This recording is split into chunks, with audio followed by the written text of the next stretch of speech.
The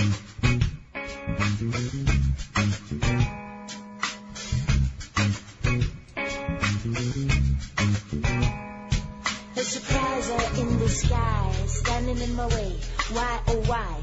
Always asking why. Needs to know what's going on.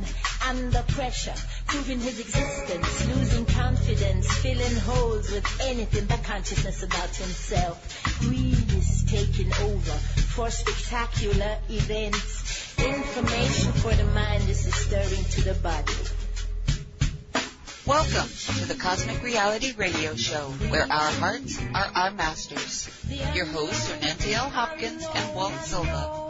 Producing the show is Colleen Kelly.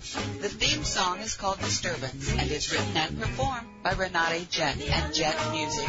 You are listening to Wolf Spirit Radio at wolfspiritradio.com. Emotionally undercover for a lover overdressed. The cycle is created long before you start to think that the blink, it's your decision what you do. No clue for the Foo Fighters. And we are live. And hello everybody out there in Radio Land. This is Nancy Hopkins. You're listening to Cosmic Reality Radio Show. This is produced by Aggie Shack, Colleen Kelly.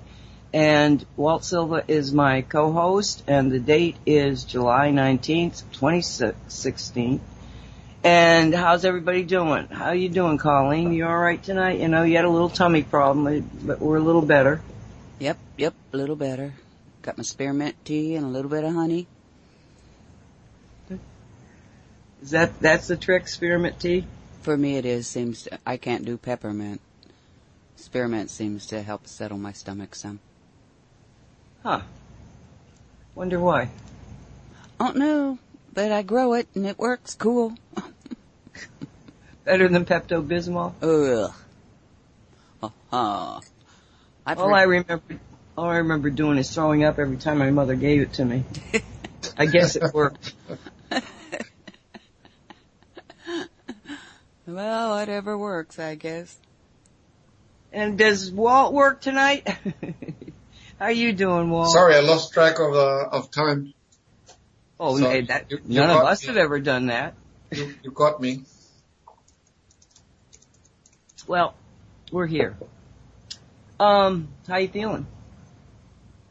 Are you asking me or Colleen? No, I'm asking you. Oh, I'm okay. Sweating. It's like over 100 degrees in the garage, so very humid and very hot. In Minnesota. In Minnesota. Bummer. Yeah, even the wind, the breeze, it's like the breeze coming out of a hairdryer. Oh God, I know what you're talking about. Oh Lord. So, have you noticed any changes in anything, Walt? Besides the crazy weird nightmares? I don't know. We like crazy nightmares. Well, 2 days in a row, I was about to call you because since you're the intelligence expert, 2 nights in a row, and I thought, what the heck is this all about? Dreams about Chinese and rockets. And for some reason they couldn't launch the rockets, and at one point in the dream, they had me come up with something to bypass the system so that they could ignite the rocket. And I'm thinking, what is this? Am I yearning for Chinese food that I'm dreaming about Chinese and rockets? I mean, it's the weirdest thing. I've never even dreamt of anything remotely like that.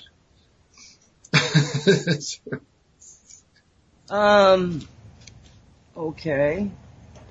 Did you, oh, you went out last night, so you didn't hear any of Andrew Bartz's, I'm not exactly sure what happened, Colleen. Was it that Andrew was supposed to be on with Sean David Morton and the revolution went down or something? How did that all happen, that he ended up on Wolf Spirit?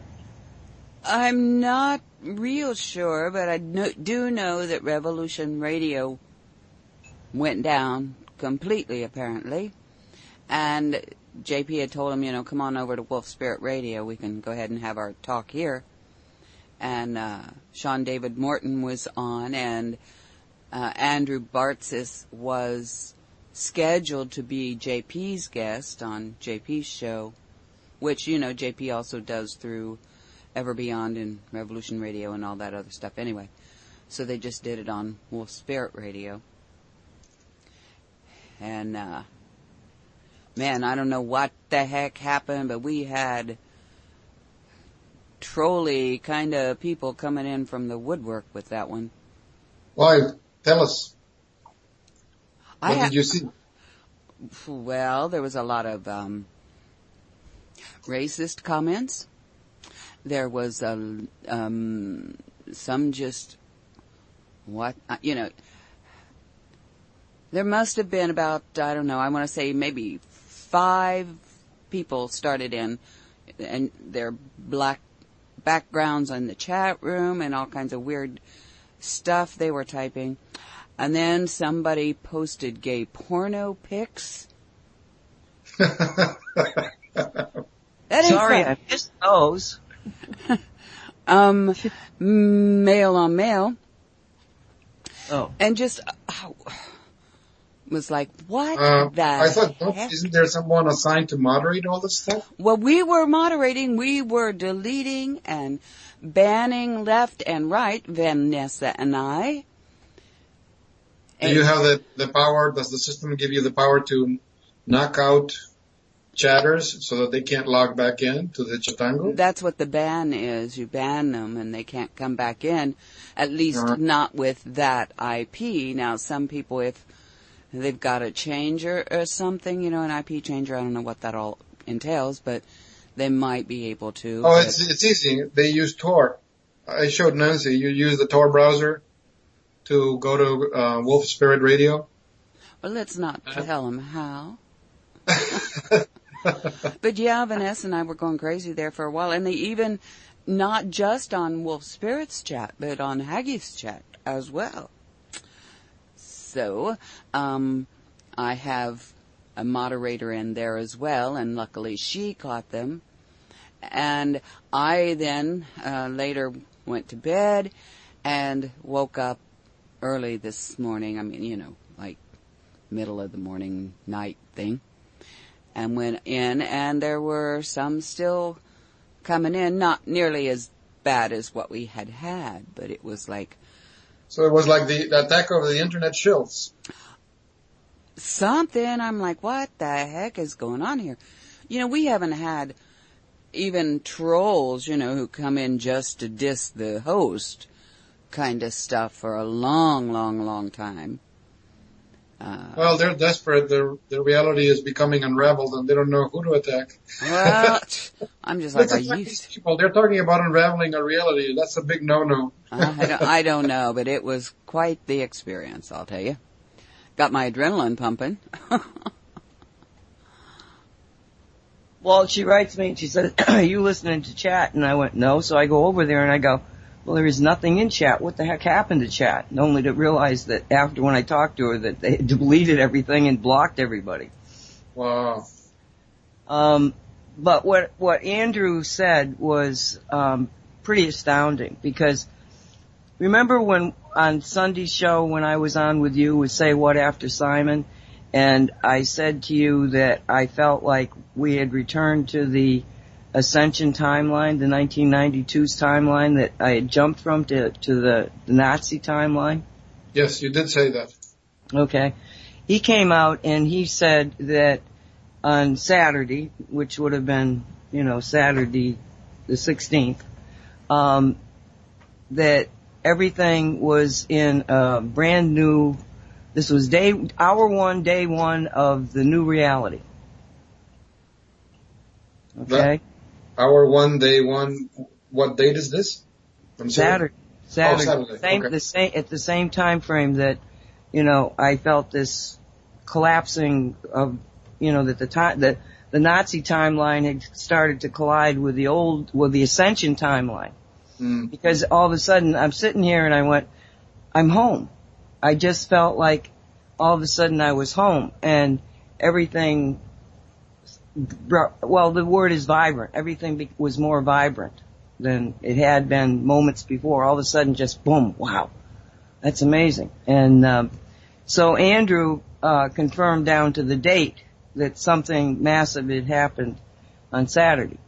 Mm-hmm. And Saturday was one of those days where, well, it started up Friday night, and Dolly's like, oh my God, I got to get a guest for tomorrow, and they want me to, the chatters were giving him her ideas, and so she goes over to American Kabuki, and goes to the contact and asked him if he would be on the show on Saturday, and he says yes. So, and the man has not done very many interviews. So somebody calls him up or asks him on his contact, and I mean, I have contact too, and you do too, and it can be, some time before I even see it, because I'm just not looking at the emails or something. So the timing from the get-go was like perfect, and he agreed to come on to her show. And I was like, because, we have the reputation at Say What that follows Dolly's show to hijack her guests. But because we've had some weird situations arise with guests, I'm a little bit reluctant to, not really knowing somebody, to bring them in anymore. Although I don't know that you can know anybody, in a short period. But anyway, I'm trying, going off on it. Anyway, he gets on there, and she's doing Dolly is, in my opinion, the best interviewer on the net, because of the way that she just listens and gets to I like start to ask a question and Dolly's asking it. She's just so intuitive, and she makes the people relax and open up. And so after you've heard one of her interviews, you really feel like you know the person. So he starts out, and by the first hour, I'm so mind-bended that I'm going like, I gotta talk to this guy, And, so at the halfway mark, she said, there's these people, they are always kidnapping my guests. Would you, allow yourself to be kidnapped? And he agreed. So he went on to Say What for another 2 hours. So he does a 4-hour show, and then Emily Norcross, who was our co-host on Say What, managed to convince him to go for 5 hours into her show because she's got an hour show following ours. The man was astounding. Absolutely astounding. What do you know about him initially? Because what happened was that I was following him. He started blogging in 2012, and he started with the banking and all the hoopla that was going around regarding I can't even remember what the accountant was now, but they're going to reset everything and everybody's not going to have any debt and all that. I can't remember what it was. Heather was one of the people that was involved with it. But anyway, he got involved in blogging about this, and the first thing that he had blogged about was the bankers, and how many bankers seemed to be retiring or leaving or dying, and that started the blog very, very, very quickly. And then he got into the banking, and so he had quite a bit of followers. Then he encounters Corey Goode in the Sphere Alliance, and one of the people that he was working with started to get communications from the Sphere Alliance. So he ended up working with, and her name is Denise, and so he started working with her, asking questions that he had of the Sphere Alliance. And he said that he hasn't posted quite a bit of what they actually told him. But that, he absolutely, he could answer the questions in details that only somebody who really understands much more could do. And he started out with her, and what I want to do now is, because I know you haven't seen it, Walt, and I know that some of our people have, but there's a lot of people out there that have not actually heard what he said. So I thought we'd do kind of like, instead of Simon said, we're going to do what Terran said, because he uses Terran, aka the American Kabuki. So I'm going to call him Terran. Now, he started out and he started talking about the major changes. And he said that what we should be feeling is a feeling of well-being, and that headaches and aches and pains and problems that we were having are dissipating. You're starting to feel this feeling of bliss and joy, which is what I used to feel in the 90s. That's the energy that was very prevalent in the 90s. I never felt down. I never felt troubled. I never felt worried. I never felt fearful. I was always feeling safe. I was always feeling joyful. I was always feeling happy. Everybody seemed to be doing well.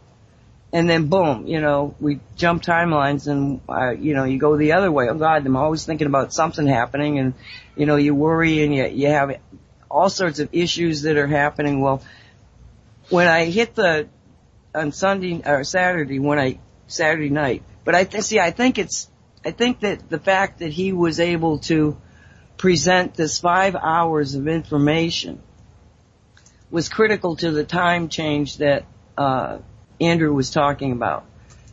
This something changed drastically. Of course, Andrew didn't get into it, or if he did, I know now why I don't resonate with the guy, because when he's talking, I don't understand what he's saying to me. I get bits and pieces of, all of a sudden it's getting clear. Yeah, he waxes poetic, so he loses the audience that way. He's very difficult, but also he may be in a slightly higher frequency, and the rest of us just can't quite get there to follow him. Because JP mentioned that when he first started with Andrew years ago, he was like, I don't know what this guy's saying to me. And then, some months later, maybe years later, all of a sudden he goes, oh, now I understand what Andrew was talking about. I don't have that kind of history with him, but I could feel that he knew what he was talking about. But, what I did get out of it is that, there's this major thing that happened like on July 16th. And on July 16th, we had Terran on 5 hours of radio live. I think that was major, because of the message that he was bringing to us, okay? What he said was that, let me just go through this just a second. Okay, what he's saying has happened is that the Sphere Alliance, which you and I got kind of introduced to when Corey Good came on the scene and started talking about it. Why don't you do you remember what Corey was saying about the Sphere Alliance at that time? What I remember, he spoke about himself in the sense that from the moment that he was a small child, 5 or 6 years old, he was a subject of my lab, which stands for military abduction, and he would be trained to be empathic, to be an empath. So in the beginning of the training, what they do is use these individuals like him when they go to these meetings with these extraterrestrial members of different groups and different civilizations. They would, even though they didn't understand the language, they were scanning for emotional reactions from the speakers. So that way they could relay to the people that they were answering to, that character over there, he's saying one thing, but he's actually lying. We can feel the nervousness in him. So that was where he was coming from. But he was no longer involved in that. He's considered just, a civilian individual. But I don't remember precisely how he got involved. I know that the reason that when this fellow Gonzalez contacted him, and Gonzalez is not the actual name of this person, it's just an alias that he uses to protect the identity, approached him, the issue was the military of the secret space program don't want Corey Good because he's a civilian. But they didn't have a choice because the Sphere Being Alliance had specifically requested him to be a representative and a relayer of messages. And for that purpose, he's explained that I remember reading more than once that when the Sphere Alliance wants to contact him, you'll see like a blue sphere come into the room. And when he comes in contact with it, he gets, zapped out of here and appears somewhere else. So that became commonplace for him, being teleported instantly from his house. But later on, when there were instances of him having to be present at meetings of the SSP, the Secret Space Program, he would be transported through these, spacefaring shuttlecraft that are able to leave, the Earth and go to other bases. But I knew that he was there, but the SSP people always frowned at his presence because they see him for what he is, a civilian. What the heck is he doing here? There's this very heavy set-in military mindset in the SSP. But they specifically requested him. That's how I know he got involved. It's not something that he actually wanted. Well, he's had direct contact with him then, and Terran has had the contact through Denise, but also he probably has been intuitively, chosen to. He's been chosen because he's got the kind of frequency, or he's got the soul heritage to be doing a job right now that puts him in the position that he's in. And he does seemingly have very accurate, in my opinion, now this is my opinion because, we all got our own stories. We're all seeing reality the way that we're seeing it. But this guy's reality and my reality were like meshing. I didn't see anything that even tweaked me as being something that I didn't, go along with. And he says that good is actually, yes, very much what he's saying is very true, but that he's only working with blue avians. And that the blue avians are only one part of the Sphere Alliance that has well over 4,000 civilizations, solar, extragalactic, Now, he doesn't like the word dimension. He thinks that the concept of dimensions indicates a concept of separation and hierarchy. And without a doubt, that's the one message that you get when you listen to him, is that we're all source. Every one of us is source. There is no separation. We're just playing different roles in, existence and in the expression of life, but we're all the same. There is no hierarchy. Even at the angelic level, they have a deep respect for humanity. They don't think of themselves as being higher beings. Well, but I don't see, when they speak of dimensions in that sense, I became quite familiar with the definition of dimensions as presented in the Law of One books, the RAM material, where dimension does not denote importance or hierarchy. It just denotes density. And it denotes, in what happens in the RAM material, which can be confusing to the reader at first, that they refer to, when they speak higher density dimensions, they're speaking of, fifth, sixth dimension, seventh dimension. And what it is, what the dimensions are, is just a realm where there's a specific kind of signature frequency. So, for example, we have this physical expression, but at the same time, we don't have a single body.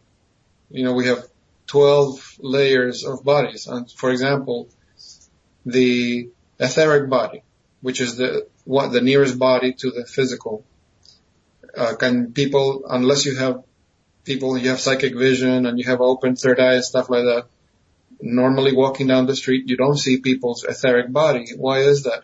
Because the etheric body is vibrating at such a frequency that is actually sitting in a higher dimension than the 3D. So it's not denoting importance when they speak of dimensions. They're denoting, okay, this is where they're living. They're living in the 9th dimension because that's how high their frequency is. Does that make them more important than us? No, because as you said, everything is one with Source. They're just I think he would agree with that. I think what he was talking about is the way that it's being used by people.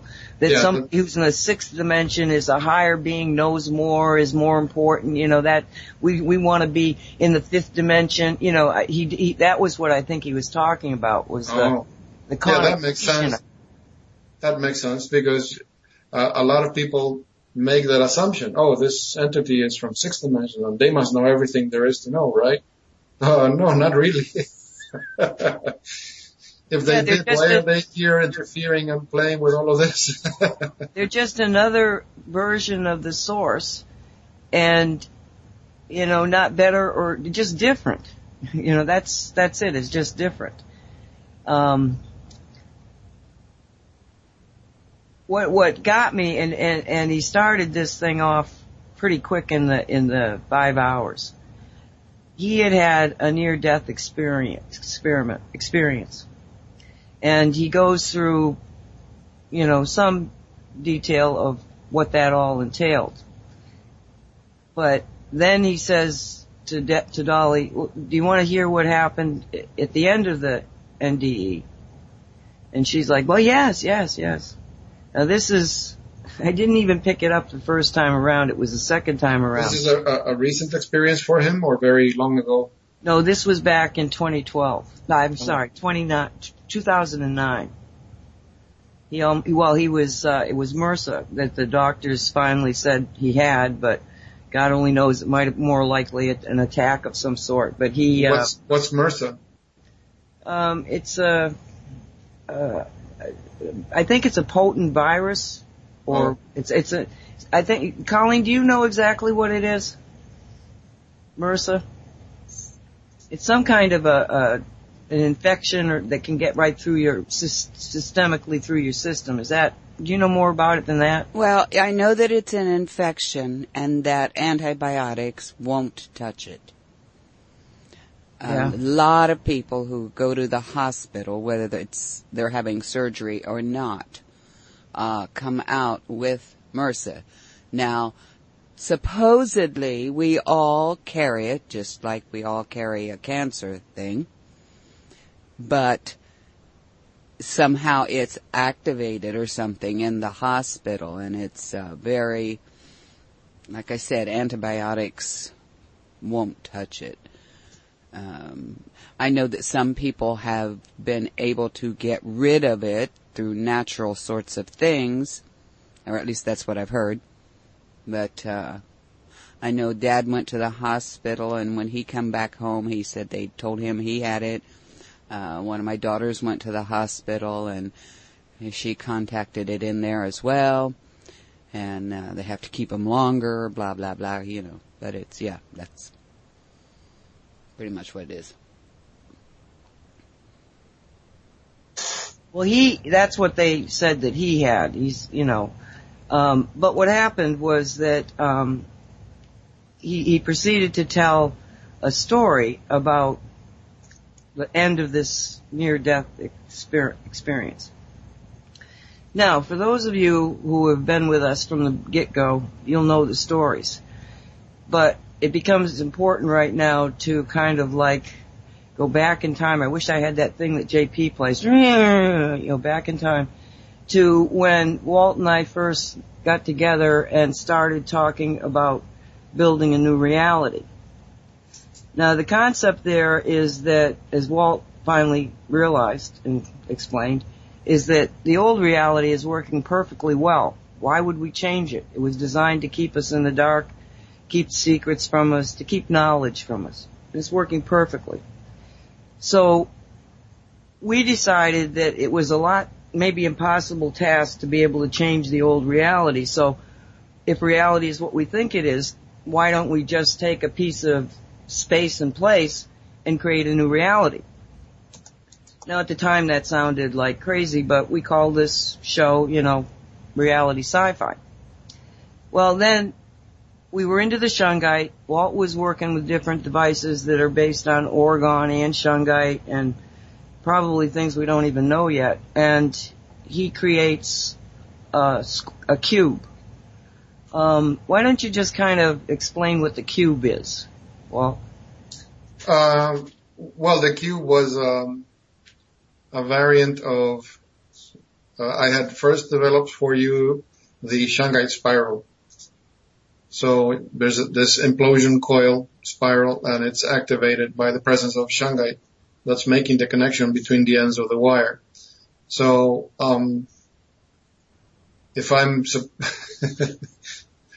make so many things where I get images in my head and they don't leave me alone until I make it, that I don't remember whatever drove me to make the cube. I just knew that I had to get 6 spirals together, and that's exactly what I did. I made 6 of the Shungite spirit spirals. I also used very thin wire to wind like a cluster of Shungite that would sit in the center. So, okay, it's a cube. What am I going to do now? I need to encase it in resin. So I made using the aluminum tubing and Shungite beads that you sent me at that time. I made the cube frame where these things would sit inside. And as I was working on it, it made me realize, because I'm thinking everything I've done is like tetrahedrons and triangles and 4-sided pyramids. And I'm thinking, why a cube? And then it hit me that when you look at the Platonic solids and you see the progression, this Platonic solid gives way to this one, and this one gives way to this one, and so on. They actually represent those densities of dimension that I spoke of before. And the cube specifically is representative and resonates with the 6th dimension. So I realized as I was, coming to the end of making that, okay, now I see why they wanted this in a cube form, because it's able to resonate with the 6th dimension, and then that means that they can access it and avail themselves of the energy of this, like a kind of doorway, in a way. And you guys, when you tried taking pictures of it, you couldn't get a clear picture of it. You get fuzzy pictures. Now, what was it, 10 pounds of resin or something? Oh yeah, it was more than a gallon went into making the cube. So he sends me the cube, and well, let me tell you this. What he did was he got me on Skype, because we had just done a radio program, and he said he was making this thing, and that his face had been burnt, and he looked like a lobster. And I said to him, well, I'll Skype you after the show. And I did, and when his face came up, I was like, oh my God. I mean, I've never seen anybody with a sunburn that bad. And he plunks this big, huge cube up in front of the camera, and I nearly got blasted right out of my chair.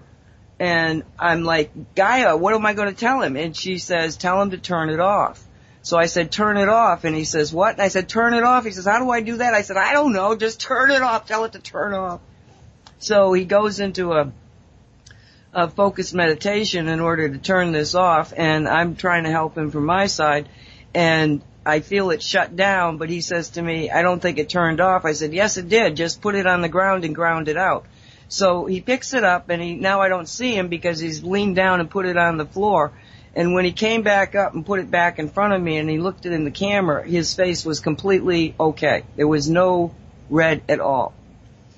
That's when we started learning about the fact that you can turn these things on and off. And so we decided we better reprogram it to stay off when he ships it to me, because we didn't want it to be going through the U.S. postal system doing whatever it could have done, So I get it here, and I put it I said, where should I put this? And it was like right in the middle of the living room. Now this house has got quartzite floors, which means it's like quartz all through the house. And so the cube is sitting on this floor.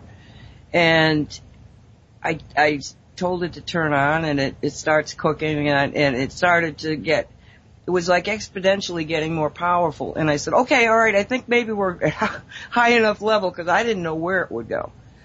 And so it sat there for, 10 days maybe, just kind of purring, And the weird thing is that none of us, not the cat, not the dogs, I had 2 of them at the time, not me, nobody ever tripped over this thing that was right in the middle of the living room.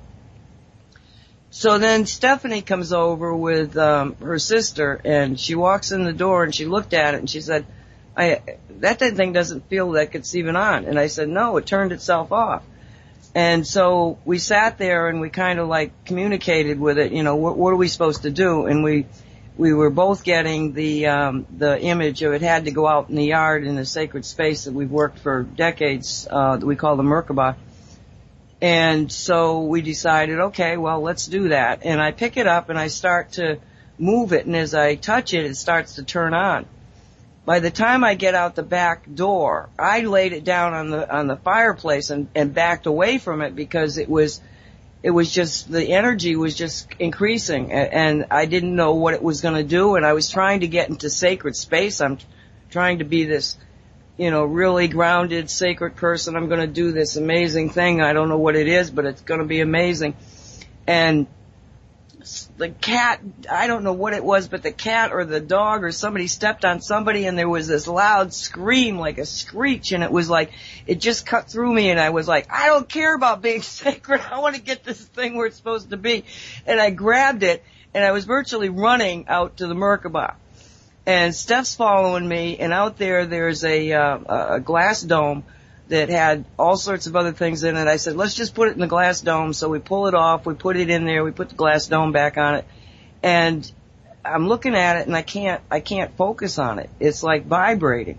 And then I'm looking at it, and I'm going like, what's happening? Because if you ask the questions, you'll get the answers. And they said it's phasing in and out. And I didn't know that you had made that connection to the 6th dimension, but both Stephanie and I felt it was phasing out to the 6th dimension and coming back and forth. They tried to take I wouldn't, if I'd known this, I wouldn't have allowed it, but her sister was with us, Chris, and she's trying to get a picture of it, and and she says, I can't get it focused. And so, I realized, okay, she can't even focus a camera on the thing. And so we basically just left it there, phasing in and out and in and out and in and out. And it took, I don't remember exactly, but I think it was at least 24 hours before it seemed to settle down and you can actually get a visual, solid picture of it when you're looking at it. I think it settled once I made that other device that I showed you, the Shangaya. Remember, it looked like a pot belly thing. There were 2 coils.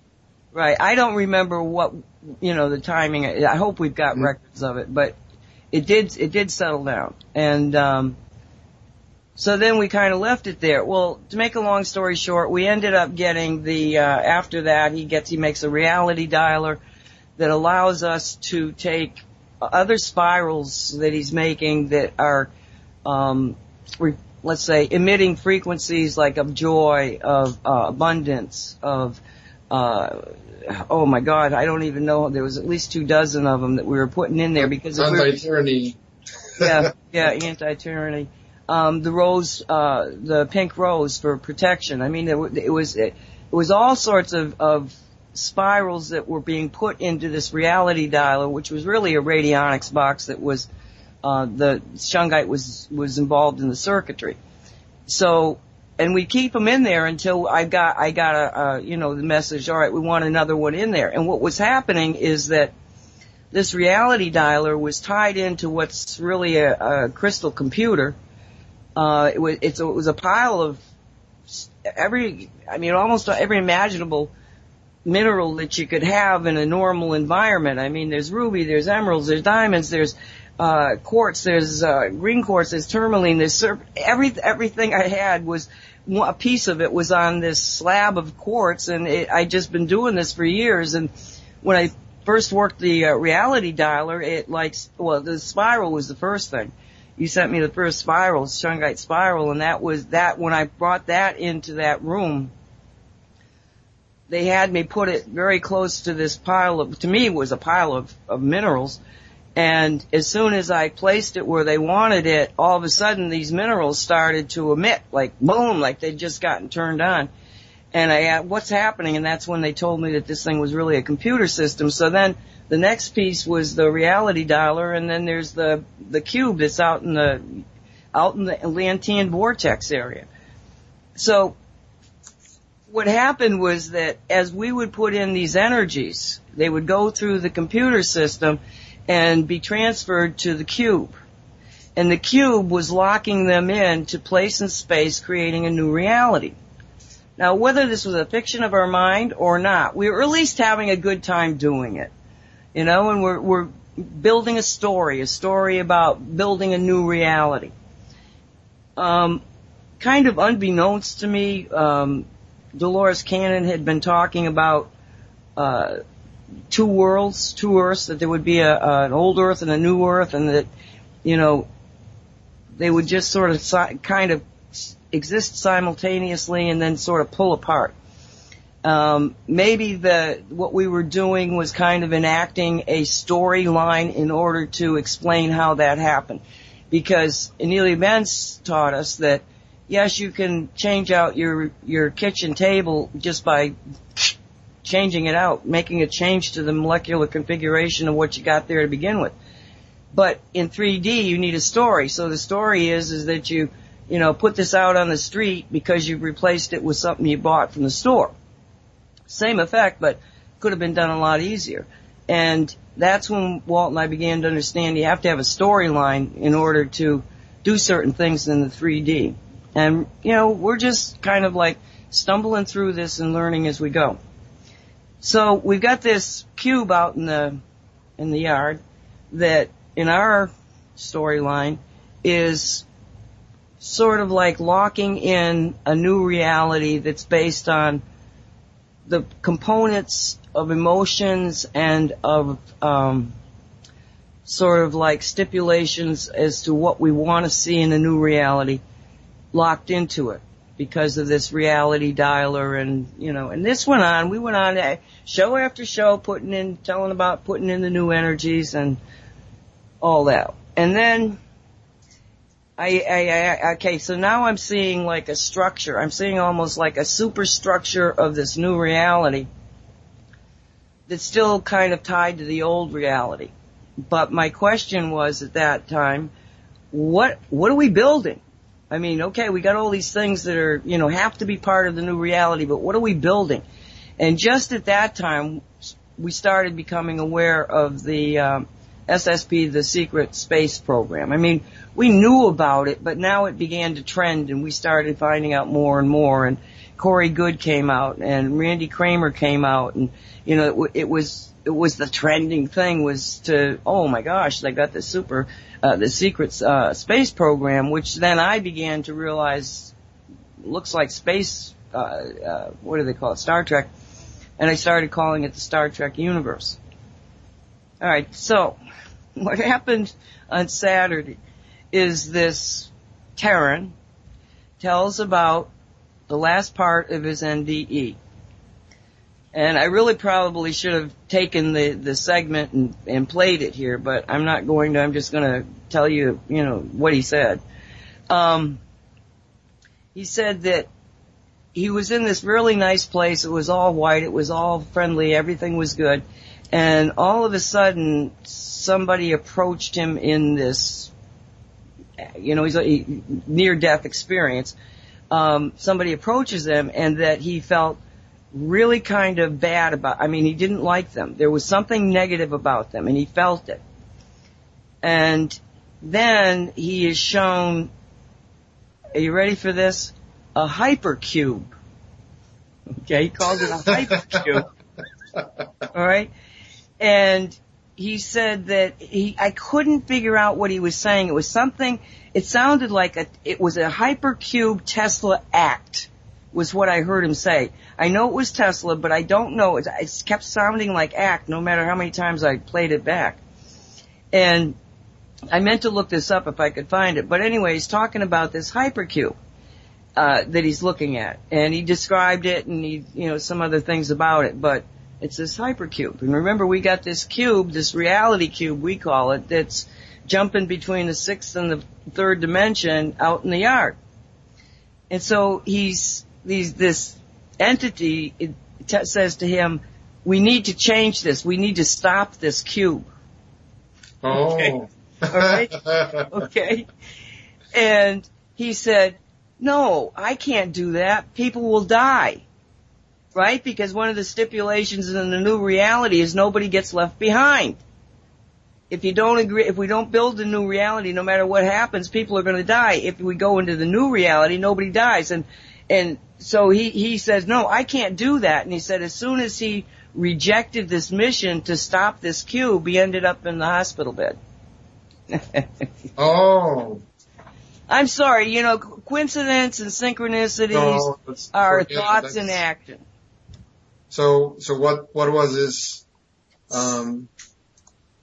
reaction to when you explained the existence of the cube? Oh, I didn't.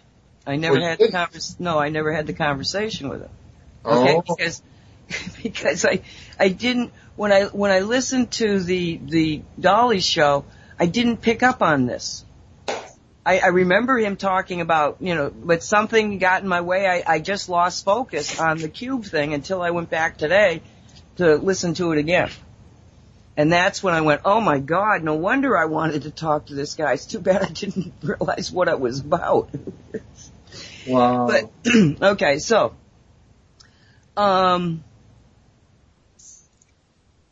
yes, he felt, that this afterlife thing that had happened, this, near-death experience, was a test. And that he passed the test and was sent back, and when he got here, he felt like he had a mission to change the world. Sorry, too close. Too close. It's all our mission to change the world. And then he started talking about this Tesla cube is a construct of the illusion. In other words, I think he was taking away. I mean, his reading on this cube was so close to what the reality cube is that you go, oh, he's got to be talking about the same thing, because okay, if he had done anything to it, he said, had I modified it, essentially there would have been no end to the drama of this reality. It would have just gone on and on and on. All right? But because he didn't muck with the reality cube, what we said was happening is happening. So then, I don't think he could have. Well, because that's the thing about Shungite. We've talked about this so many times. You can't use it for evil purposes.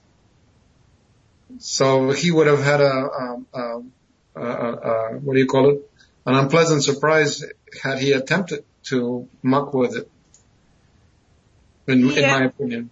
Yeah, but he wouldn't have been given the choice if he was going to muck with it. I think it was one of those tests. Oh. No, it's not. And a story. It's all story. Remember, we're telling a story. It's a great addition to the story. Uh-huh. Okay, so, and I'm just gonna stay on the, on this kind of a thread, because by the time I get to realize that I want to talk to the guy and he gets on, say what? He had just gone 2 hours. So I said, okay, just sit back and relax. You don't know me. I'm going to introduce myself by telling a story. And you can just relax for a little bit, just get yourself comfy. So I proceed to tell him the story about the shamanic journey that you took, where you ended up in the cave and you saw the blue avian and myself. Oh yeah, uh-huh. You remember that? You want to talk about that? Tell that story? You don't remember it in detail. If you might remember it better because you remote viewed it. Yeah, I did remote view it. I didn't tell him that, but I did remote view it. Okay, so what Walt saw was this blue avian. Now, what do we mean by a blue avian? Well, a blue avian is a bird-like humanoid. I mean, their arms and legs and everything. It doesn't have wings. But the face is very bird-like. Very beautiful. Incredibly beautiful. The reason I can say that is because when Walt told me about his shamanic journey, I could remote view where he went. If he goes someplace and he's leaving a signature, I can follow the signature and see what he sees. So I was standing behind Walt, who was watching me in this blue avian, and the blue avian reached out and gave me something. Now that's about all that the journey was, but you know, it was like, okay, blue avian gave Nancy something. What's this mean? Well, I don't know. So a little bit after that, Walt gets another thing in his head about some kind of a device, and he sends it to me, and that was the quantum zapper system, Walt. And so I set it up, but it doesn't, and it comes on, but it doesn't feel like it's really got a lot of power behind it. And I was trying to figure out, well, what am I supposed to do with this? How does it operate? And I got the download that there was a second piece. It was actually another piece. So I said, okay. So a couple weeks later, Walt sends me the other piece. He doesn't know that why he's building it. I never said. Yeah, it was supposed to be a prototype to deal with smart meters.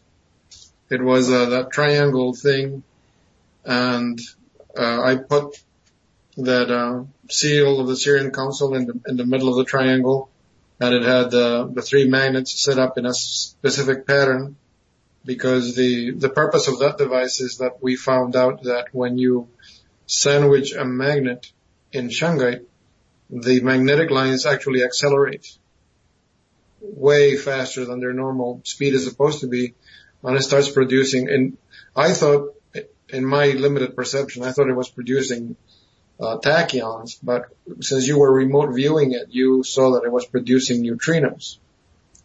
And I said, well, if that's what you see, I'm not going to argue it. I'm not a remote viewer, so if that's what you see. It wasn't even remote viewing. It was looking at it and saying, what is it? No, because what happened, you remember that, okay, so I get this thing, and it's a triangular base, and it's got like a sphere on top of it. And the sphere has got a flat base, so it's sitting on top of the triangle. And they were very specific that it had to be over the fish tank. They needed the water of the fish tank. And so I had to put it over the water of the fish tank. And then I had to align it with the cube, the zapper device that was on the other side of the room. So it was about 20 feet between the two devices. And they were very specific on, I had to align them so that they had, that they were completely aligned with one another, and then the energy just, boom, jumped. And so it's up there, and I walked by it one day, and I looked and I said, oh man, that thing is, for some reason, really off kilter.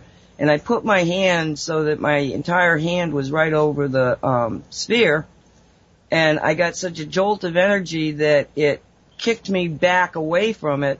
And for 8 months, I had problems with that arm before it finally got taken care of.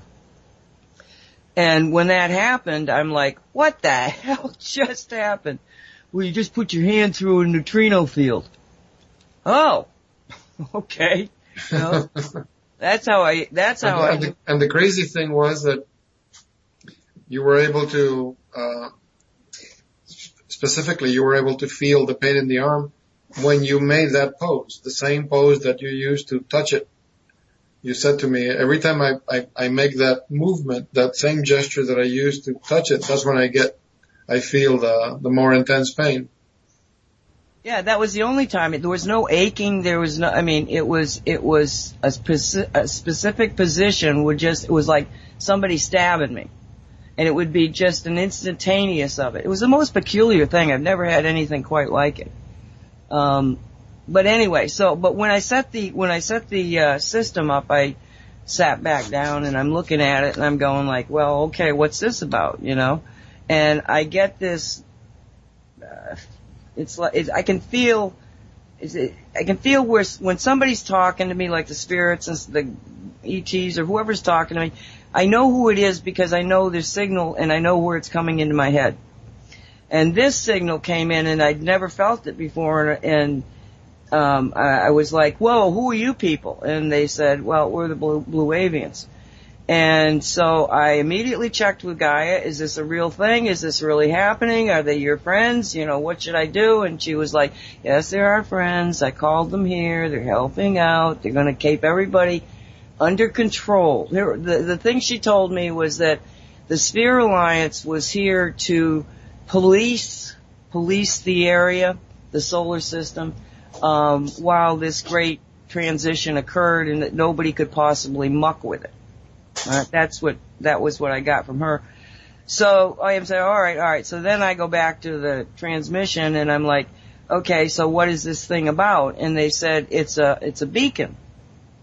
And I said, why would you need a beacon? You're the Blue Avians. You've come from someplace I don't even know where, and why would you need a beacon? And the response was to know where the real reality is, to know which reality.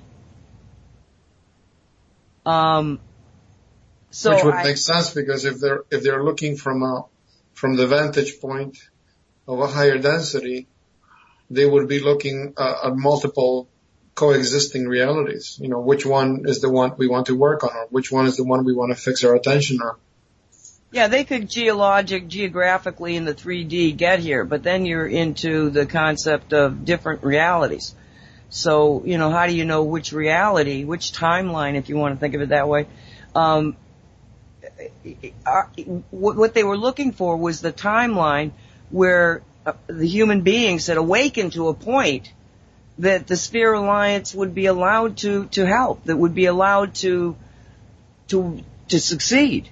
If the human beings weren't ready, if Terran wasn't there for the message, don't muck with the cube, if Denise wasn't there to be able to, feel comfortable thinking that she's talking to some Sphere Alliance and, doing it telepathically, if none of that was available to them, then they wouldn't be able to succeed. So they needed to know where the reality was that they were looking for. So he said, I'm going to ask about it. So we go through the rest of the, I don't know, it was very close. It was probably in the last 20 minutes or so. No, it was a little more, probably in the last 45 minutes. He's saying something, and I'm just like, I was so engrossed in what he was saying, and all of a sudden he stops talking, and he's like, wait a minute. We just got a message in from the Sphere Alliance regarding the beacon. And I didn't really understand what he said to me. He read it, but apparently they used shorthand or something, and he says, well, what I take that to mean is, yes, it did its job. They're all docked around the solar system, and it doesn't need to be on anymore. It worked. They got here. They're here. Now. So you shut it off? No, actually, it had already shut itself off. I had checked it earlier. It didn't feel like it was on, but they also told me not to mess with it.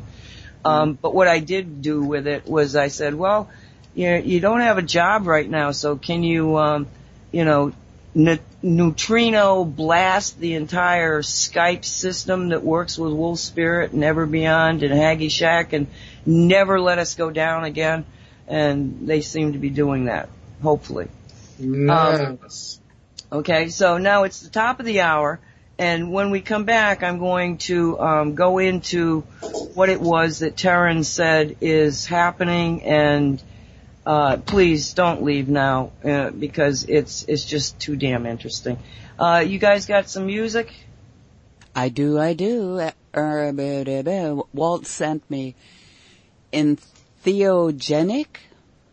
Yeah, Entheogenic is the name of the group, and this particular song is called Soma. It features the voice of Alan Watts, and unfortunately, I had to cut it for time because you have a time issue. The song is actually 10 minutes long, but this is shortened. It's only 7 minutes long. But when you come back from the break, I'll tell you what he says at the end of the song, which is really very interesting and very funny as well. So enjoy the song. Alrighty, we are back. You people are too funny. Okay, just to clarify, this is a listener-supported station. Wolf Spirit Radio is, and Haggy Shack Radio, and both of them have donation buttons, and HaggyShack.com and WolfSpiritRadio.com. Donations are energy, and they're just there to support us. So we thank you for your generosity, even if you didn't send any money, because your generosity is spirit. It's what keeps us on and working and having such a good time. Now, our friend Terran, what he is saying is happened, is that the Sphere Alliance, and the Sphere Alliance is, like I said, over 4,000 different civilizations. He said that some of them are in sphere. He said that it started out with the Palladians and the Arcturans in order to save themselves during some war, created these spheres so that they could essentially escape, and that the biggest sphere that he knows about, he called the Neptune, the Neptune sphere, and that it's as big as Earth. He said that they were throughout the solar system now. They were all parked, that they're all around us, and that they have already begun to sort of go semi-uncloaked so that people would see them. And that those cities of lights that were being seen in China, you know what I'm talking about, Walt? Yeah, where people were seeing it in like the mist. They were looking where there would be like a fog, and then you're looking, and like right over the fog you would see the outlines of these cities. Right. They were spooky. I must say that I couldn't imagine what they were. But he says that that's the spheres uncloaking to a degree so that they could be seen. And that there is no separation, and that, you know, it's the same thing that so many people have been saying. You know, that there is no separation, that we have all this illusion is just keeping us blind from what is real. Really real. And they are about, well, what Dolly said they're about to show themselves, and the reason that they can do this is that, well, he and I got to talking about the Star Trek, and I told him what you had said, Walt. I said, well, you know, because he'd been talking about the secret space program through Dolly's show, and I said, well, you know, that's sort of like we call it the Star Trek Star Trek universe, and he went, yeah, and I said, and you're familiar with Star Trek? Oh, I love Star Trek, you know. I said, okay. I said, Walt says that while the secret space program was out there creating the Star Trek universe, here on Earth we were learning how to become the Q continuum, which are demigods. They're powerful beings that can time trip at a whim and go any place they want. And he laughed so hard. I mean, we just had a real chuckle about that. So he did appreciate that gem of yours, Walt. I got, you know, of course, my major concern with the out-of-towners, and of course the Sphere Alliance I would suspect has to be out-of-towners,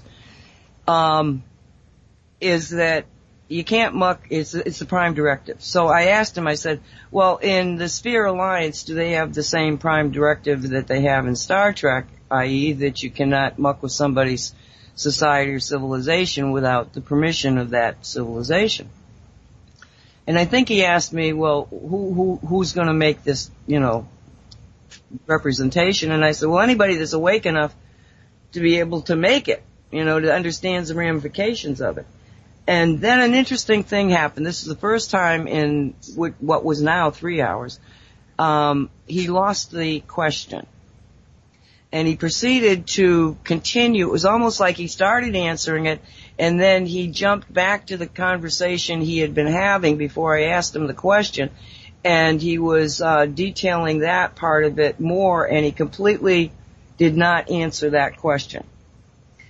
So we get to near the end of the show, and I read him something that I had seen in the on his website that the Sphere Alliance had said, and I did mean to pick that up, but there it is. So how about that? Okay, and what I read him was the following, and it says, and this is a transmission from the Sphere Alliance, okay, in response to some question that was asked. All are creators of their own reality now. All former agreements and systems and controls and contracts are over all. And I said to him, is there anything you want to say about that? And he said, no, that's absolutely true. And then he proceeded to explain in detail how a woman by the name of Heather, and I suspect it's that Heather Tucci, I think her name is. I'm not sure what her last name is, the one that was involved in the banking to begin with. But again, I didn't have time to research it. But Heather is a special being that I hope to be able to cover in a little bit, who understood galactic law as well as 3D human law. And she put out a legal document last summer that basically stated the great experiment is over. And this comes from the concept of her being, and I said to him, when he started to explain it, I said, oh, okay, so now you're answering the question that you didn't answer regarding the Prime Directive. I said, you actually have somebody who said, enough is enough, it's over. As a representative of humanity, understanding all the ramifications of saying that. And he said, yes, it does, yes, that's the way it happened, and yes, it only takes one awake person. So, back when I was claiming dominion to keep the marauders from taking over the earth, they were telling me the truth. It only takes one person who is understanding it and is awake and can speak for humankind. You know, the free will thing. That not only do you have the right to be able to use your free will, but you have a responsibility to use your free will in the name of humanity when humanity is all kept asleep. Now, may I say something? Sure. Right there at that particular point? That statement that one awake individual is qualified, is able to speak on behalf of an entire civilization, that to me is concrete evidence that supports the notion that a civilization is like a body. It's a giant body, and the people that make up the civilization are like cells of that body. That's why the notion of money is absurd. Because imagine, do your blood cells have to pay the lungs rent for access to the oxygen they need? Do the organs in your body need to pay rent to the red blood cells for the oxygen that they carry? If that were the case, and you have organs that are starving for oxygen because they can't pay the blood, then you have a dead person very fast. All the cells in your body exist in cooperation. The well-being of one is the well-being of all. And that is the true mentality of any given civilization. Now, if this analogy that I'm making between a human body and a civilization were not true, it's absurd, then you could not have said what you just said. That's why the very notion of money is absolutely absurd. That is the number one element of the great experiment, having had existed for thousands of years, enslaved to this notion of needing to pay for something. No, if everybody's working, if everybody's doing what they need to do, then everybody gets food, everybody gets housing, everybody gets clothing, everybody gets medical attention, because everybody is a cell of the civilization. If many people get sick, it's hurting our body. But look at the great experiment. Keep people sick, because by being sick, they're profitable. So if there is no money, there is no motivation to keep people sick. There's no profit. Why bother keeping them sick? It's a wasted effort, waste of material, waste of time. So you can see. We understand that it was a contract of survival. Yeah. That there's all these subcontracts, but it's really the question of survival. We don't need to worry about survival. Everything is taken care of. The problem came in when these certain people decided to kind of like control the elements of survival. And now they're corporations that are controlling everything. Yeah, rainwater. Yeah, rainwater. Controlling rainwater. So in your opinion, you're agreeing with the concept of one person can speak for all.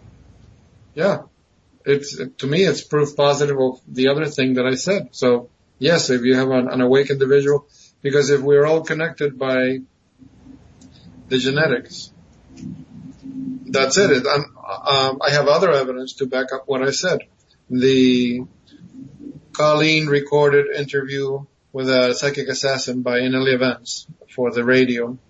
And for those that had a chance to listen to it or read the book, the psychic assassin individual was trained to do exactly that. Scan the collective, and wherever you see a person waking up, getting revolutionary ideas, eliminate them. Why? Because that one awakening individual was impacting the consciousness of 100,000 people around them, like a domino effect, like ripples in a pond when you throw a stone.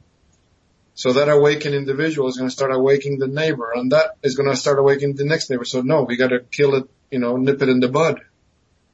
That's another piece of evidence to support that notion. It takes one awake individual who can speak for the collective. And that is, this idea of being separate all the time, separate from each other. That's also, one of the major distortions of this great experiment thing. Well, Heather wrote the, the document that said human beings would no longer participate in this crazy ass Nazi reality. Yeah. That supposedly happened in last year, in the summer of last year. As of this week, just prior to Saturday, there was another sit down with the Sphere Alliance and the Dracos that are remaining and some of their cohorts. And they signed a document that said it's all over. They've stopped fighting. They've surrendered, whatever. It's all over. The experiment is all over. He said, we are about to have a party that will last 1,000 years. So the only ones making trouble are the servants of the Dracos? Exactly. It's exactly what we saw with the tunnel situation in Switzerland. Yeah. That crazy ass ceremony they had that was, trying to call Lucifer from the den of hell and was so amateurish. Okay? What's basically happened in my interpretation of this and is that the leadership Dracos have said, okay, we give up. We can't, it's over. And so they're basically left the stage. The Rockefellers, the Rothschilds, the Bushes, the Clintons, whoever else is out there, you know the names or don't know the names, but they're out there. Those people are so scared to death because the leadership has been cut off. The head's off the top of the pyramid. And so they started fighting amongst themselves, and so you start having all this deterioration in the financial thing, the lying, the cheating, everything that goes on is because they were losing. Well, now they're gone.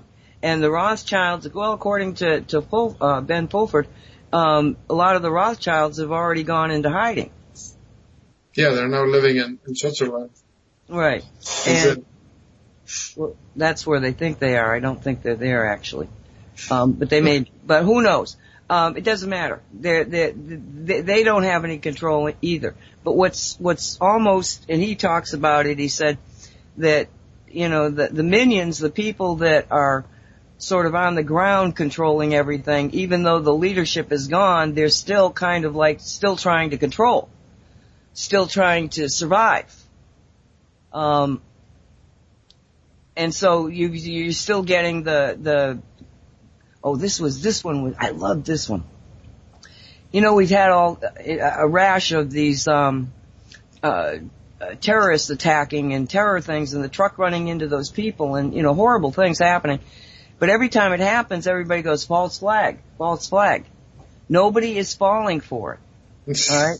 Now, the reason that nobody is falling for it is because there's a bunch of crazy people out there on the internet that have gotten all these pictures from these different terrorist situations, from the Boston bombing to France, where the same people are victims.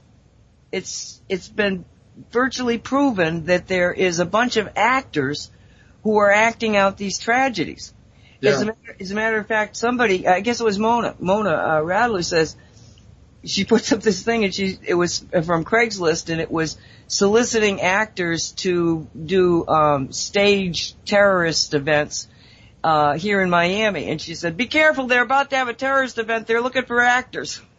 I guess it looks good in your resume, right? Crisis actor for so many months.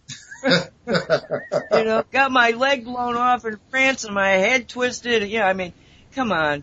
So the thing of it is that what I loved about this is that he says that a while back, and he wasn't definitive in when this happened, there was a change to the rules, and human beings were no longer going to be allowed to have terrible things happen to them with somebody who made the decision to do it not paying the energetic consequences. And so in order to not kill people and therefore break this law and get yourself, I don't know, creamed by a Wi-Fi signal that goes berserk, they're using actors so that they don't have to kill them off, but they're still instilling the terror and the fear. And I just thought that was brilliant. That's why they're doing that, It's not the gift, it's the thought that counts. It was just brilliant. Okay, so now, that when in it was 2000, when I was given the choice of jumping from the Ascension line to the Nazi line, let's just call it the Nazi reality, because that's what it is, that when it was presented to me, I said, well, will I succeed? Because I don't like to get into anything I might fail at. And they said yes. And then I said, will anybody be left behind? And they said no. Now, I have listened to all these very exceptional people who have been in this search for truth for decades in many cases, who come out and they say, well, a few people have to die before it all happens. And every time I hear this, I just absolutely shut down about that person. No, that's not the message. The message is nobody has to be left behind. And Dolly flat out asked him, what is going to happen? And he said, it's going to happen virtually, my words, virtually instantaneously. The illusion will be gone. Nobody gets killed. Nobody gets hurt. It just falls away, and you remember. And she said, so nobody gets left behind. He said, no. And she asked him, well, when is it supposed to happen? It's supposed to happen in a month, 2 months, years? And he was very quiet for a little bit, and he said, in my opinion, it's weeks, if not days. This was on Saturday. Okay. Let's put it in the present. Let's realize that we're talking about now. Now. That everything we've been working for, and in some cases struggling and suffering to get the truth out, to make a difference, like Charon said when he came back, into the 3D live again, I need to change the world. So many of us had this feeling of a mission that most of us would never say to somebody, well, I feel like I'm going to change the world. I mean, you don't walk around saying that because people think you're crazy. And then you realize that changing the world means you waking up. Exactly. You wake up, you change your reality, and it's a domino effect. It's a chain reaction. Exactly. Because that's exactly even David Wilcock speaks of this in one of his lectures. That's the magic spell that they used. They enlisted our consciousness to create and sustain the reality they wanted for themselves, because we were asleep, or we agreed for it, or for whatever reason it happened. That's the way they happened. So what happens if you wake up and subtract the energy of your consciousness from their little game? That's why reality is unraveling. There's nothing holding up their house of cards. Well, some things are still there, but they're falling quickly. And the more that, what did he say? Who was it that, maybe it was just you that said that by changing the way you're thinking, you're really affecting 100,000 people. It's much more than that. It's exponentially, just people are waking up all around and they're going like, wow, what's different? Yeah.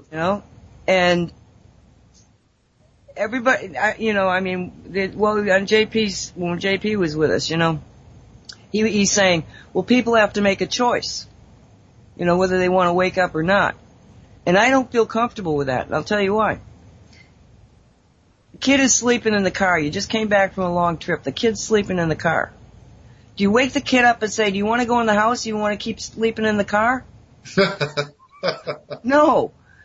You, as somebody who is awake and aware, carefully pick the child up without allowing the child to wake up and put him in his bed.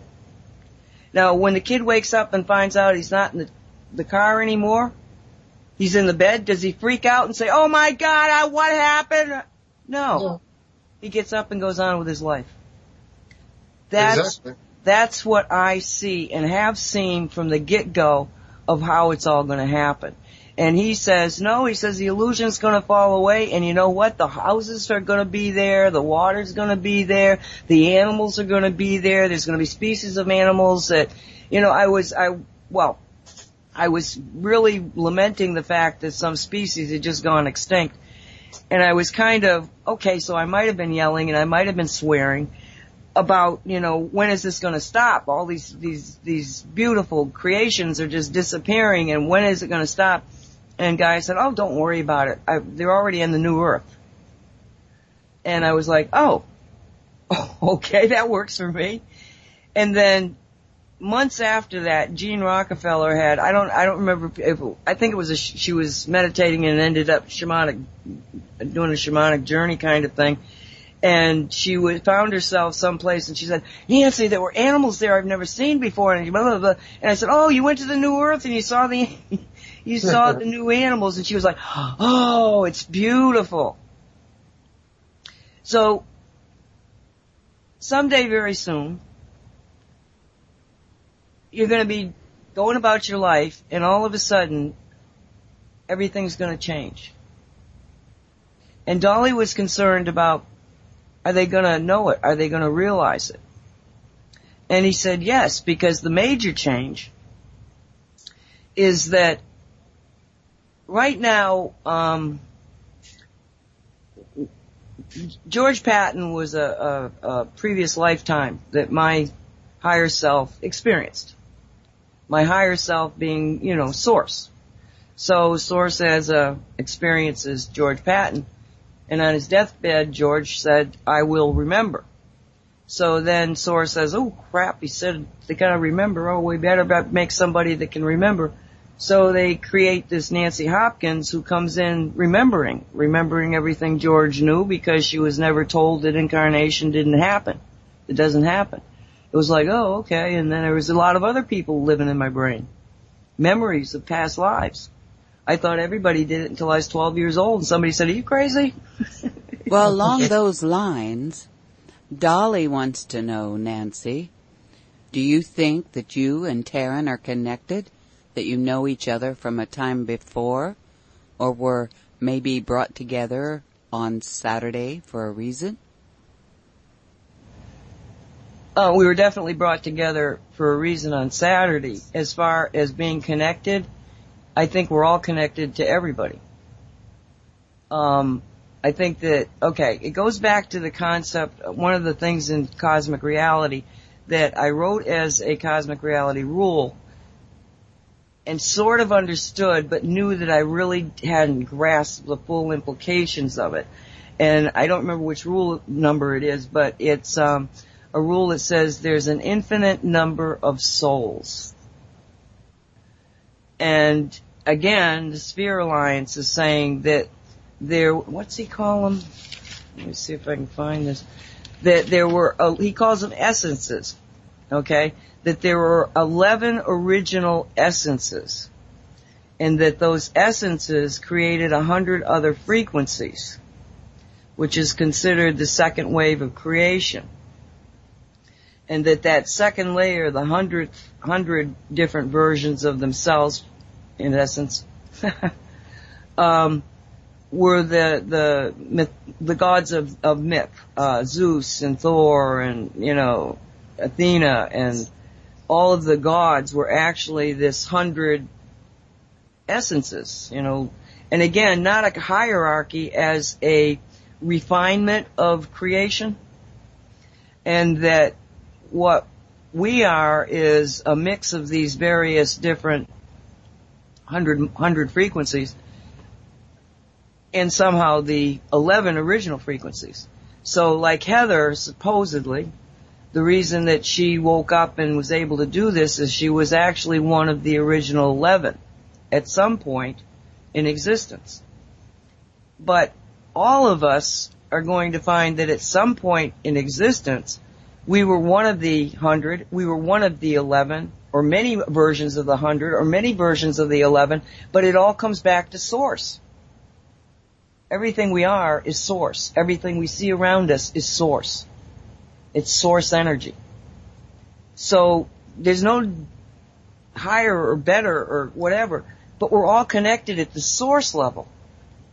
And what he's saying is that the big change, the massive awakening, is the fact that no longer will we not have access to all of the information that Source has. So Source, being omnipotent, begins to think, begins to create, and so the storyline, again, we're back to storyline. The storyline of creation is that Source thought up the 11 essences, the original essences, the first wave. Perhaps they are the angelic-looking ones. I don't know. He wasn't specific.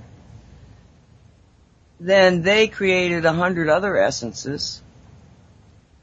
So in those began to experience life, to just, be this and be that and learn this and learn that. But never were we able to have a continuity of the knowledge. I had a unique position in that Patton had said, I want to remember. So I did have that with him. I know what the man, how he thought, how he did. Yeah. I know him. I know many other personalities that I'm connected with. We're going to know everything. You want to know what it was like to be Abraham Lincoln? You're going to have that full concept. It's probably going to come to you as a holograph. You're going to probably feel like you're either remote viewing it or you're living it. And it'll happen at a fraction of an instant. And you'll know it. And you'll go, oh, Abraham Lincoln. Okay, got it. You want to become the first person to walk on the moon, then you're going to go there. You're going to be inside Neil Armstrong. You're going to be watching Neil Armstrong. Everything, the amount, it's like Google on steroids, times a galaxy and a universe and whatever. Because all you're going to have to do is ask the question. But that's what it's been like all the time for those people that are awake. Ask the question, you will get the information. But now we're going to a point of instantaneous information. You got that. You started out with AOL and the internet, and I can't even remember if that right. Was it AOL? There was something that we used to search before Google, and then BBCs, the BBSs. There was a bunch. Remember when you don't remember BBSs back in 1994? I don't know the phrase you're using, the term. BBS means bulletin board, and you used to use your computer. You used to use the modem connected to your phone line, and you would dial these phone numbers that would take you into a bulletin board, which was a text version of a website. And they were there for different reasons. There were government ones to look for information. There were libraries had some. You could do online games, text games. And all you would do is you have to dial the number to the BBS. That's what we used before the internet. I used to use it for... Well, that's before the internet. What I'm talking about is just the search capabilities. I mean, when Google came along, the search capabilities were astounding, the jump that they made. And they've only improved so that, I mean, everybody knows that if you got a question, Google it, and you're going to get an answer.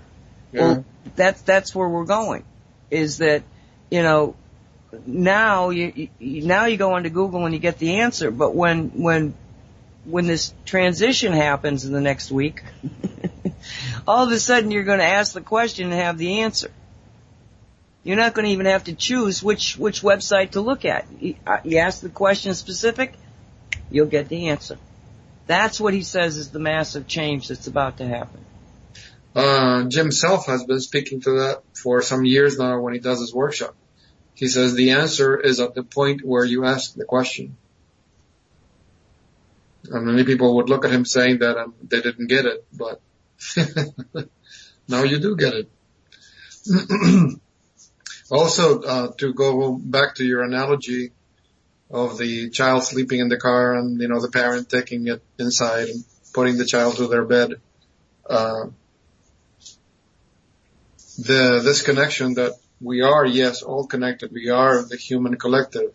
It's even bigger than that because when Dr. Costa of the Institute of Thought in San Diego years ago, when he would go around doing his 15-step workshop, during the times where he wasn't teaching and we were just doing conversations, somebody brought up the subject of UFOs and alien civilizations, and some are good and some are bad, and they're here, they're there, and blah, blah, blah, and Pleiadians over here and Pleiadians over there.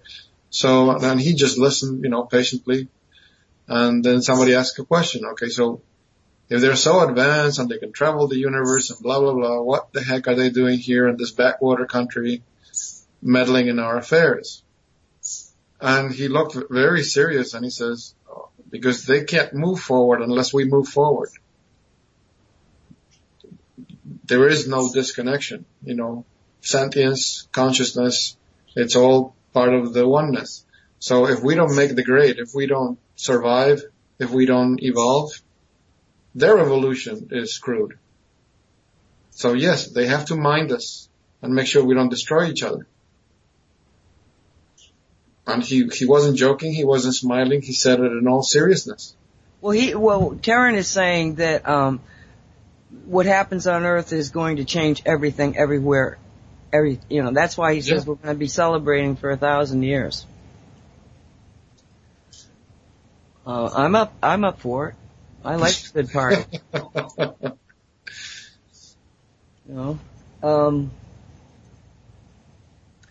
Shoot. Before you said that, I had something I was going to word. He also, well, let's not go into that. He was talking about Tolek's event. Somebody asked him about Tolek's event, and he said, well, it's actually been a rolling series of events. And, I agree with that, but I say that the event they all were talking about was our discovering Shungite.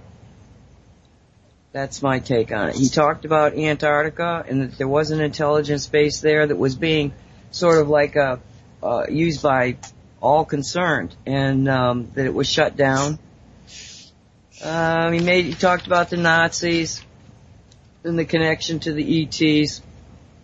Now, they asked him about AI, and he kind of believed, well, you and I both know this, that the AI is just a program. We went back on the Arconian situation and changed the AI programming so that that's what killed the Archon grid. It wasn't necessarily that you had disconnected the signal. It was the fact that the Archon grid had been, that we put that sub-program in it.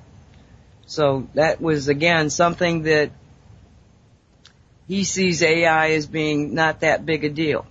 That you can't have an AI system that is going to be able to overpower awareness and consciousness. Correct, because it's existing whereas the AI is only existing within the EMF spectrum. It only goes as high as the etheric. Consciousness is not bound to any dimension. It is. It exists. It projects itself throughout all the dimensions. Even our own, we have 12 bodies, each one of a higher density. So we are actually existing in places where the AI cannot go. So that AI thing is like you're watching goldfish in a bowl. They're limited. They can only swim around the bowl. They can't go anywhere else. Whereas you're standing outside and you can put your hand in the bowl, or you're standing outside the bowl. I don't know. And you can choose to feed them or not. Exactly.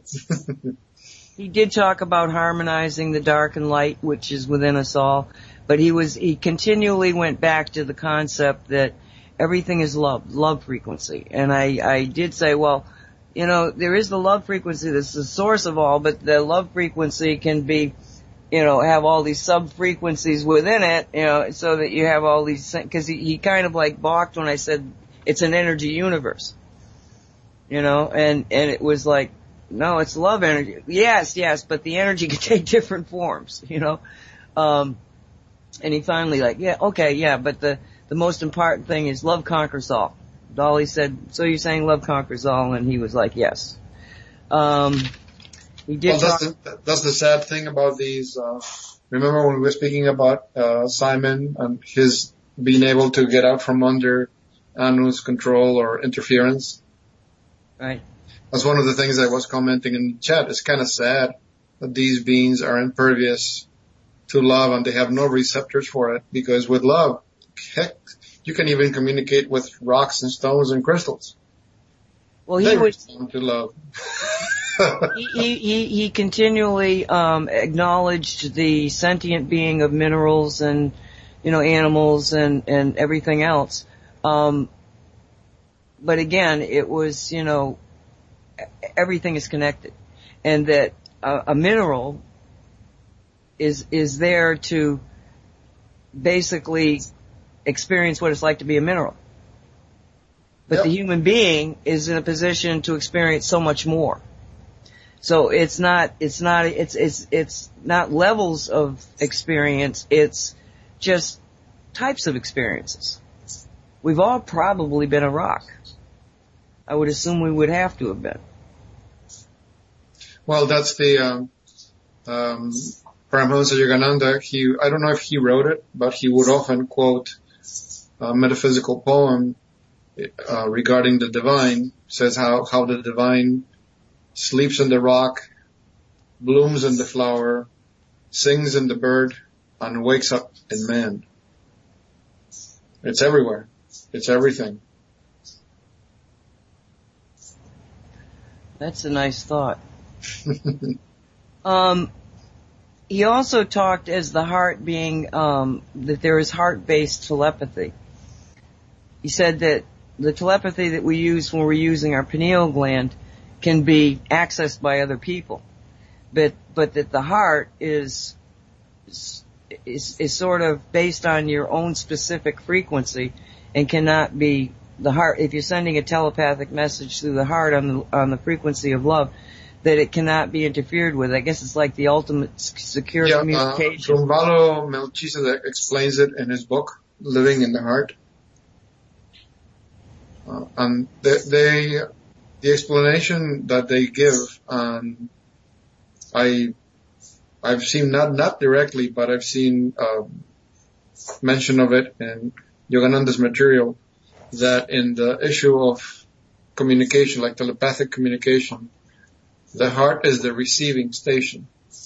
That's why, for example, when an adept is ready to endure the energy of samadhi, the teacher comes over and what he does is he slaps the chest right over the heart, and all of a sudden now the adept starts going into the state of samadhi, which is actually an altered consciousness state. Because the heart is the receiving station for all that type of energy transfer.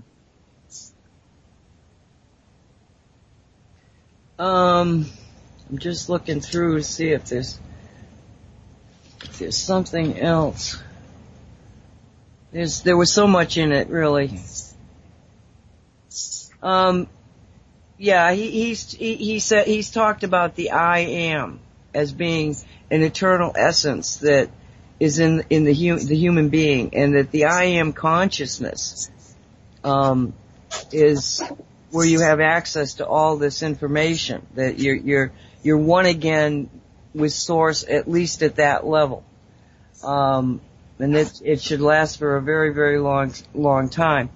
One of the things that I just howled about was the fact that we had been talking about the Star Trek universe and using it as examples, and he got off on a discussion of the corporations and how they're, the normal corporation thing, how they took over everything and everything's a corporation. And he says to me, just think of it this way.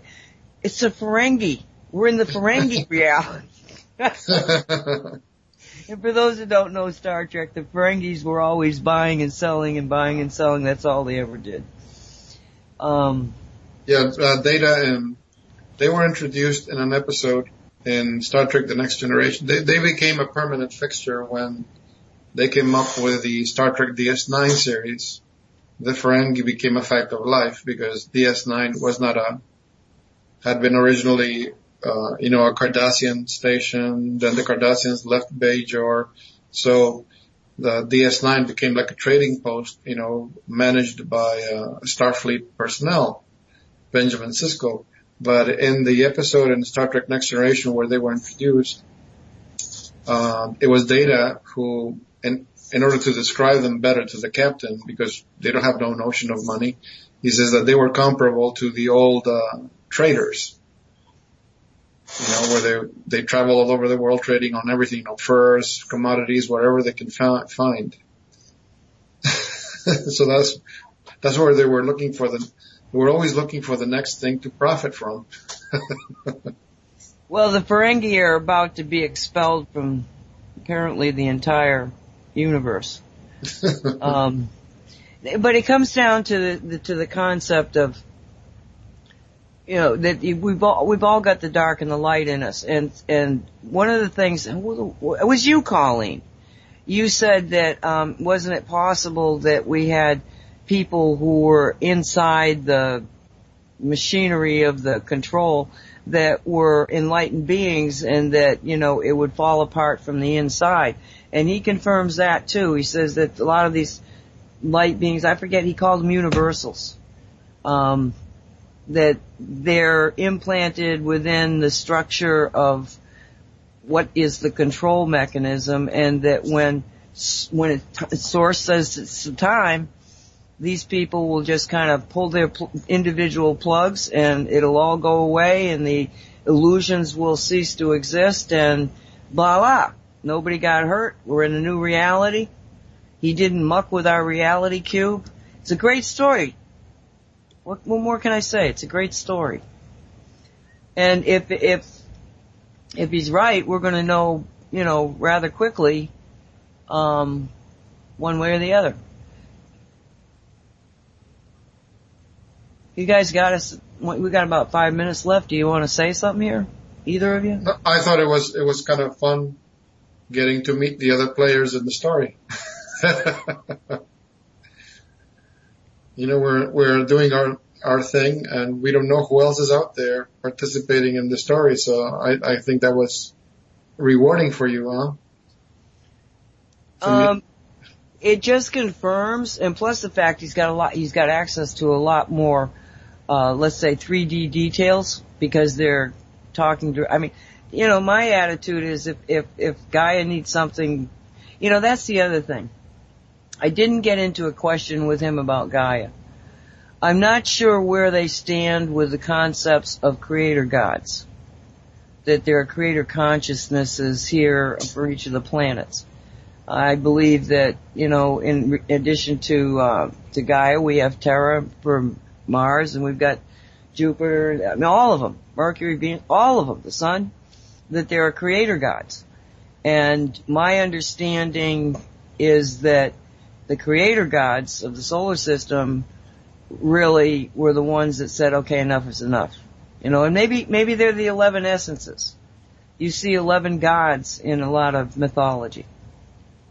You know, there's a lot of, if you take what he's saying, he could have learned all this from reading, you know, about ancient gods.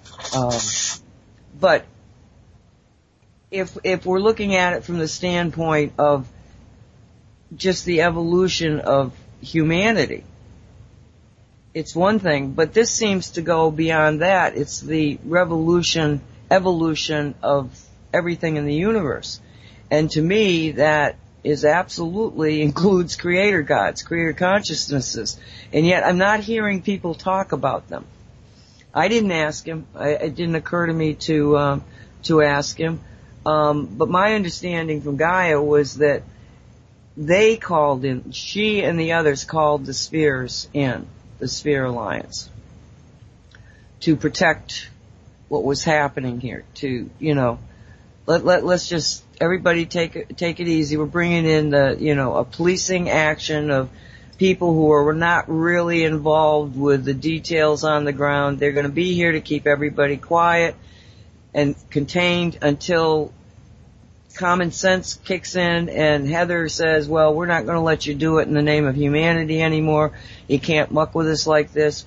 We're enacting the Prime Directive. And so the Sphere Alliance is here to just tidy up everything, to you know, clean it up. And it's, the collective consciousness was vastly expanded on Saturday night when this man was allowed to speak for 5 hours.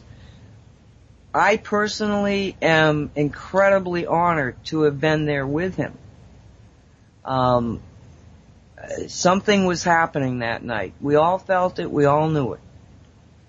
And then it follows with Andrew Bartzis, you know, basically confirming that something happened on Saturday night. And what Karen is saying is he's announcing to the world, it's over. You know, give it a couple of more, and when the perfect time, when Source says everything is a go, the spheres are going to show themselves. But because we're already back in the ascension timeline, the ascension reality, everybody will be fine. Because that reality has continued to somehow been maintained by enough energy to continue while we came over here to this Nazi timeline to at least become aware of the problem, to think in terms of creating a new reality, to think in terms of we don't have to do this. So that by the time we get to this particular place in space, we colliding, the two are colliding. But because now we are still sort of in the other one, the Nazi one, and in the Ascension one, we can marry it up, we can pull it together without any kind of a big problem. No Armageddon, no screaming, no hollering. We're just, okay, here we go, you know, soft landing, shh, nice. Oh, everybody's all lined up again. And as soon as humanity shakes off we've still got a little bit of alignment to do. When that happens, then the Sphere Alliance can show itself and everybody's not going to freak out because you're already on the ascension reality. And nobody's going to freak out. Those people that were on the Nazi side and were doing a lot of bad things, they're going to go, oh my God, what was I doing? We're not going to damn them or hurt them or judge them. It was just an expression of life. And if we hadn't have gone through all this, we never would have been prepared for the collision. We would have been taken by surprise. Everything would have stopped, and we never would have built the reality cube. And as he was told, if he had mucked with it, if he had stopped it, the bad would have gone on forever.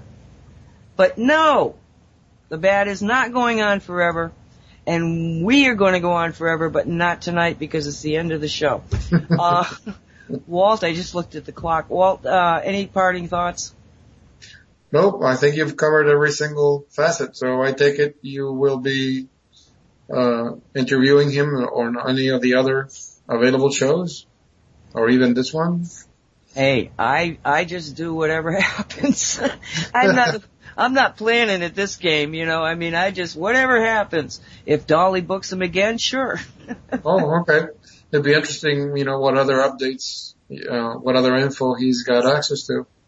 Well, yeah, I'm hoping that we hear a lot more from him. Yes. Well, I suspect we will, because this was a major turning point in his life too, I'm sure.